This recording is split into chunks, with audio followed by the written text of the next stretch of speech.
Greetings, salutations. We've made it all the way to Thursday, February 26th, 2026. And that's right, 3 weeks exactly until spring arrives and happy times are here again. Well, at least on that front, right? So 3 weeks, 21 days till spring officially starts on the calendar. Anyway, we'll see if the weather actually cooperates with that date. You never know, but I feel like it is. We're in the last gasps of winter here. The snow outside is struggling to hold on as the temperatures are not warm, but above freezing every day. So I'm just really grateful. I'm so tired of it. I look at another week and there's, supposed to be snow in the next week as well. But, it's just too long. I don't know how people,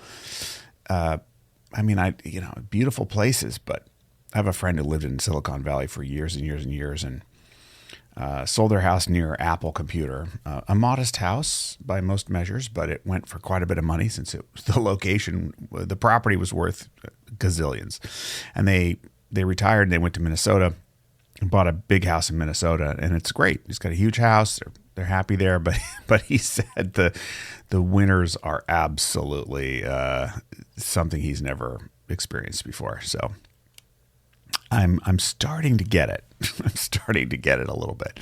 All right, now let's talk about trivia that you didn't know that you couldn't live without, because today of all days, is the day that the Grand Canyon National Park in Arizona was established in 1919. So there you have it. It's hard to imagine the Grand Canyon not being a national park ever, but there's a start date for everything, I guess. So that was the date, 1919.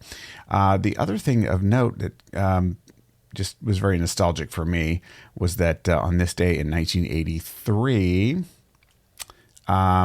Michael Jackson's Thriller album hit number 1 on Billboard 200 chart and remained there for 37 weeks in 1983. So, man, I can remember that as a small child. I remember that Thriller album. Now, I remember I don't think this is right, but I remember that being in Germany when I was a kid. Maybe we had just left Germany, but it was around that time.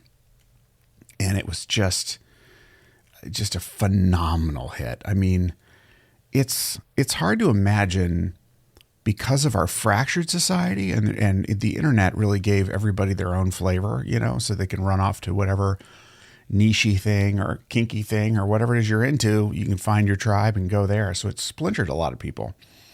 But I do remember, the time when everybody was listening to the same thing. Everybody was watching the same thing on television. And it was nice. It was nice to have a common reference point. And I do kind of miss that a little bit. So here we are, and it's Thursday. Spring is coming very soon. I have to say, on a personal note, along with, trying to achieve anything, of course, we try and work on our body, our mind, and our spirit, right? And so I thought, okay, I put on a few more pounds, and it's time to really focus on that as we're doing this new venture and just feel good about the way I look. And, to be lighter, it's just good. It's good on a number of fronts. Performance, right? So, gosh, I've been doing a form of fasting, intermittent fasting now for a week, and there is no discernible change on the scale, like none.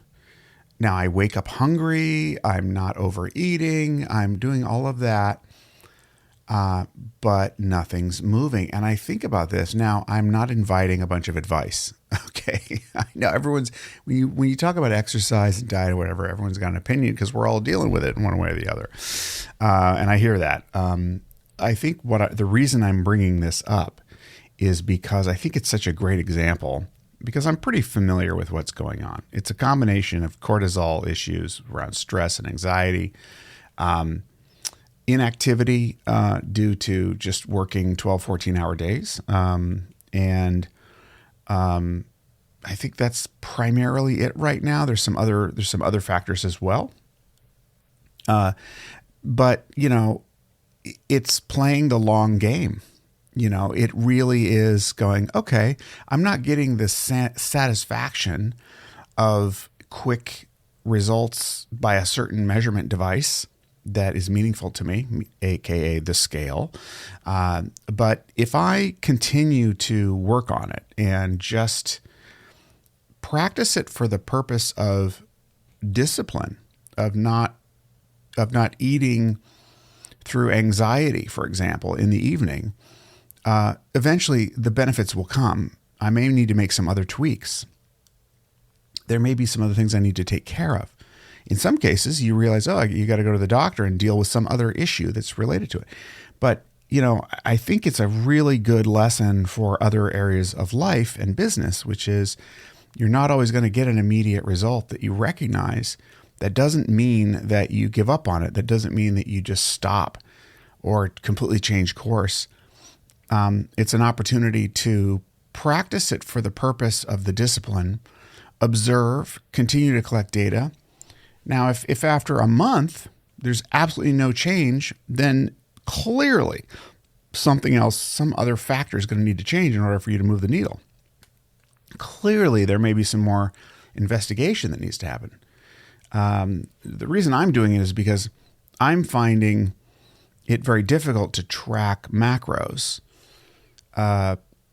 every day forever. I've done it before. I've lost a significant amount of fat doing that. This time I'm really not in the mood to enter absolutely everything that I eat into an app. And I'm willing to do it at some point if that's what it takes, but restricting the hours and trying to optimize what I'm eating in those hours is, I think for me, where I'm at right now, a more palatable and doable plan that can work. You can't sit there with a bucket full of chicken and Krispy Kreme donuts and say, well, it's within my eating window, so we're good, and that's not what I'm doing. So I'm just really noticing that there are times when people, your body, your metabolism, whatever it is, they don't cooperate on the schedule that you want. And it doesn't mean that in the end, you're not going to get the result you want if you just keep going and make those adjustments and try not to be too drastic. And so I'm going to apply that same wisdom to the business as well. Seen some success in some areas, frustrated by things. But I'll say, yesterday someone asked me, when did you really start this venture? And I said, I was trying to look at a date. I really didn't have a specific date. I mean, it's not that long ago. And then she said, well, what about the name, The Bigger Stage? When you came up with that, I said, I had to look it up on the calendar. And I said, well, that was January 30th of this year that we got that name. And it blew me out. We're not even done with February.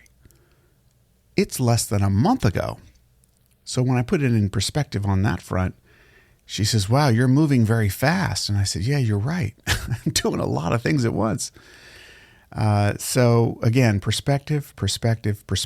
I don't know how many millions of ways to talk about perspective, but really at the end of the day, that's why I do this daily reflection, is to watch my perspective, to kind of verbalize it for myself.